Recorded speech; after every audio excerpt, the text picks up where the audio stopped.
hi again. Thank you very much. So today for literacy, we're continuing to look at our story of the Old Mill. And thank you very much for your excellent questions yesterday that you shared that you would like to ask Joe. In fact, many of those questions I'd like to ask Joe myself. So this is just an example of the story map that someone did.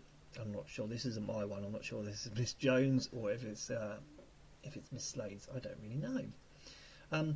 But hopefully you've now had a chance to have a go through it and you can retell the story really well. I know that working with my class that we've really got the hang of it now, and we've started to use quite a lot of different ways of saying it so that we can build up the tension in different places and different parts of the story. So what we're going to do, if there's any vocabulary that you're not sure about, so as we're reading the story, stealthily Joe crept down the stairs. She dodged the fourth step, in case it creaked, etc. If there is any words in there that you're not too sure about, like ebony or charred, please let me know. So send me a little message on Dojo within the work that I'm going to be sending you on the what's it called? It's really late. I'm so sorry. I've lost it now. So if you could send me any questions within that, okay? So send me a little message saying, look, not too sure about some of the vocab, or if you were really brave, what you could do is you could actually grab yourself a dictionary or even search online to find out what the vocab you're unsure about means, which would be better actually. If you could do that, it would be really brilliant. And then if there are any words that you weren't sure about, but you do know now, so you could then explain to me on the portfolio. That's it. Portfolio is exactly what it is, the ones you struggle with. Okay, so as we go through this story, the mood starts to change. It changes at the mill. So it starts off with quite a nice light story, but then it becomes quite dark. And that happens after Joe awakes. So how does the writer achieve this?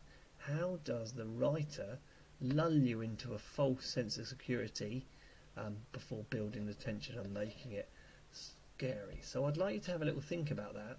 Have a little think. What happens at the start of the story? What sorts of language and vocabulary does the writer use to make it seem like, actually, this is not a bad story? You know, Joe's crept out of the house. She's managed to get to Dead Man's Forest, which is in itself sounds a bit creepy. But actually, she goes through it and then she falls asleep after seeing the mill, etc. So up to there, what does the writer do to make it seem like, actually, this is okay? Lulling you into thinking that this story is going to be fine. And then once she wakes up, what does the writer do afterwards? Have a little think. You might want to write some of your ideas down. Okay. And you can remember, this is a video so you can pause at any time. So we're going to go through. We're going to have a little look actually at what it is that the writer does. So, okay. Initially, what happens is the writer likes to use lots of language like this because it's daytime. So the initial description, like the daylight filtered through the trees. The pond glittered in the sunlight. Bees buzzed busily. The dragonflies flitted. So that sounds quite nice, doesn't it? The language used there sounds quite nice. It sounds like, actually, there she is. She's gone to this Dead Man's Forest. She's gone down to the old mill where she saw the unicorn, or first saw the unicorn. And do you know what? It's not bad. This story seems pretty fine. But then she falls asleep. She waits all morning for that unicorn to return, and it doesn't. And so she falls asleep, her eyes close, and she dreams of goblins and gold and crystal towers. So after she wakes up, it's then that the sun slips behind the trees and it casts those charcoal shadows. And then there's the water's oily surface. So instead of being a nice glittery pond, we've got that water's oily surface, and that sounds like it's not very nice. It sounds quite black and quite dark. and there was a cold breeze that whispered through the reeds. And of course, there was that silhouette that you could. How did they describe it? Silhouette? I can't remember now. But it was faded, the faded silhouette. But she couldn't see it very well. And so it changed really quickly. So initially, it was quite nice. It sounded quite a nice story. And then she fell asleep and she awoke, and it was night time. And there was this vague, that's the word, the vague silhouette, the sun slipping behind the trees, the charred shadows already surfaced. And then things like the branches started to snap, and it wasn't so nice then. So that's what the writer did there. The writer lulled you into a false sense of security by making it sound like it was going to be quite a nice story to start with, but then he builds in that tension by making it sound a little bit creepier after she slept. Okay, so it says here, read through line by line, checking for clues to how Jo feels, as well as inferring what she might be thinking. So I need to come out of show mode here so that I can move these boxes. Okay, so we've got here, stealthily Jo crept. So how do you think she's feeling? Have a little think about that. There she is, she's creeping down the stairs. Stealthily, of course, because that's the word we use. How do you think she's feeling? She's feeling anxious. Why do you think she's feeling anxious? Possibly she's feeling anxious because she doesn't want to wake anyone up. She's a bit worried that she may wake someone up. And she doesn't want to be caught. So that's what she's seeing. She's feeling anxious because actually she hopes that she's not caught. And then she has to dodge the fourth step in case it wakes anyone up. So why do you think she needs to dodge the fourth step? How do you think she's feeling at that time? How do you think she's feeling at that time when she's trying to dodge the fourth step? Careful. She's feeling that she needs to be careful. She needs to be careful because, of course, if she steps on that fourth step, the creak could well wake everybody up because she needs to be as quiet as possible. She doesn't want to wake anyone up. She does. That's it. That's the end of the story. And that would be a boring story, wouldn't it? Imagine that. Stealthily Jo crept down the stair. Unfortunately, she didn't dodge the fourth step. It creaked and woke the family, told her to get back to bed. What a boring story that would be. So, she paused. Remember, she paused at the bottom step. Why do you think she paused at the bottom step? Have a little think. Why do you think she paused at the bottom step? Do you think she was trying to check to make sure that everything's okay? She's a bit uncertain. She's uncertain because she wanted to check to make sure that she hadn't woken anyone up, that she hadn't been heard, that she hadn't been caught, because if she was caught, that would be it. She wouldn't be able to go down to the mill. 20 minutes later, she was at Dead Man's Forest. How do you think she felt then? Do you think she felt, she's managed to get away from her house, so how do you think that made her feel? Yep, she was relieved. She'd managed to get away, she'd managed to get out of the house, and there she was, at the place that she needed to be at. She knew that actually now she was there, she wasn't going to get caught. So, thank goodness that she was finally there, finally at the place where she wanted to go. The pond glittered. So in the story, the pond glittered and the bees buzzed busily. How do you think she felt then when she finally saw that pond? Happy. Yeah, and I think she probably was happy because that, of course, was the place where she had seen the unicorn previously. She was happy to see that the sun was shining, glittering on the pond, and it was just lovely. So pretty. Yeah. Then she came to the place where she had seen the unicorn before. And so what do you think she felt then? If actually she had seen the unicorn before. I should imagine she was hoping to see the unicorn again. She was anticipating. That's a great word, isn't it? She was anticipating. She was hoping that the unicorn would appear. And because she was anticipating, she thought, actually, I might see the unicorn again. And then all morning, she waited. She waited and she waited until she fell asleep because she'd waited so long. So how do you think she felt? She was waiting to see that unicorn. She was feeling patient. She was patient because actually she thought, I've seen this unicorn before. It was amazing the first time I saw it. And I think it's going to be amazing the second time I saw it. So I'm thinking that Jo thought that it's worthwhile. It's worth her waiting this long. There we go. It's worth waiting this long for her to see the unicorn. So again, what's happened there is that the writer has used this language, this vocab, so that then we can try and infer how Jo is feeling and what Jo is thinking. And that's what inference is all about. What is it? What is it that Jo's thinking? What is it that Jo's feeling?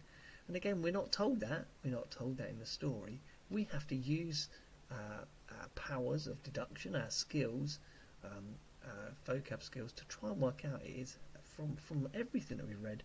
How is it that at that moment? How is she feeling? And how and what she's thinking? Okay. Right. So again, you looked at these yesterday. We started talking about this yesterday. So questions about the story. So have a little think. And again, you talked about questions that you may have asked Jo. Some of these questions could be similar. So get yourself a piece of paper. Grab a piece of paper. All right. Pause me and write down any questions about the story that you may have. And then if you've got, what I want you to do then is think of your best question, your one best question. Okay. And what we do is we share some of those Wednesday. We share some of those Wednesday, and we'll see if we get a few answers from people of what they think the answer to that question is. Let's have a little look behind here. Okay, so these are my ideas, and lots of you came up with similar questions yesterday when we talked about Jo. But so we've got, did Jo really see a unicorn? Why has she not told anyone about such an amazing discovery? Should she have? What might her reticence to tell anyone suggest about the others in the house? What does that mean by reticence? Reticence is a really good word. It basically means, why is it that she's refusing to tell anyone in the house? Why doesn't she want to tell somebody in the house? And if she's not telling other people in the house, what does that tell you about those? Do you think she can trust them? Do you think that maybe they won't believe her? I don't know. What chased her, and what should she do next? I think these are some really good questions. What I'd like you to do is I'd like you to think of some of your own questions, but actually, could you try and answer some of these too? What do you think? What do you think? Do you think Jo really saw the unicorn? Why has she not told anyone about such an amazing discovery? It might be that actually she doesn't want to tell everyone because she knows if she did, then her secret place wouldn't be secret anymore. But actually, if she did tell somebody, then somebody else could go with her and she could be safer. And after being chased by that creature, whatever it was, it might be better if you take someone with her. Again, why does she not tell the other people in her house? What tells you about them? Why do you think that is? What are these people like? What chased her? And this is a real tricky one, because we did some hot seating in class where we pretended that people in the class, children in the class, were Jo, and quite often this question came up, what chased her? And of course we didn't have many clues in there. The clues we did have were, we saw this silhouette, it was vague, so we couldn't really tell from the shape of it what it was. We know that we heard footsteps, we saw the red eye, and we heard the hiss. but could that have been the same thing or could it have been different? I don't know. And what should she do next? But also you may think of your own questions. You may think of your own brilliant questions around the story. So if you do, please share them too. Okay, so have a little look. Maybe choose one or two of these questions and give your answer as well. What did Joe really see a unicorn? In fact, what I'm going to do, I'm going to do that straight away. I'm going to get rid of that there, and I'm going to save this. There we go. I'm going to save that slide there as a JPEG. I'm going to call it T for writing questions, so that I can upload it. I can upload it tomorrow. There we go. Just this slide, ready for your learning. All right. Okay, there's quite a lot there to be thinking about. Okay. So, we're not going to get onto this ready to write yet. This is going to be for tomorrow. So what's going to happen is the next part, after you've thought about the questions, maybe come up with your own questions, or you've answered some of the questions that we had before, we're going to start getting ready to write our story, okay? So, this is just a little bit of a preview of what's going to happen Wednesday. So it's to spend time deciding where to set the class story and use photos to build the imagination and make the writing easier. Miss Jones is using the photos on the next slide.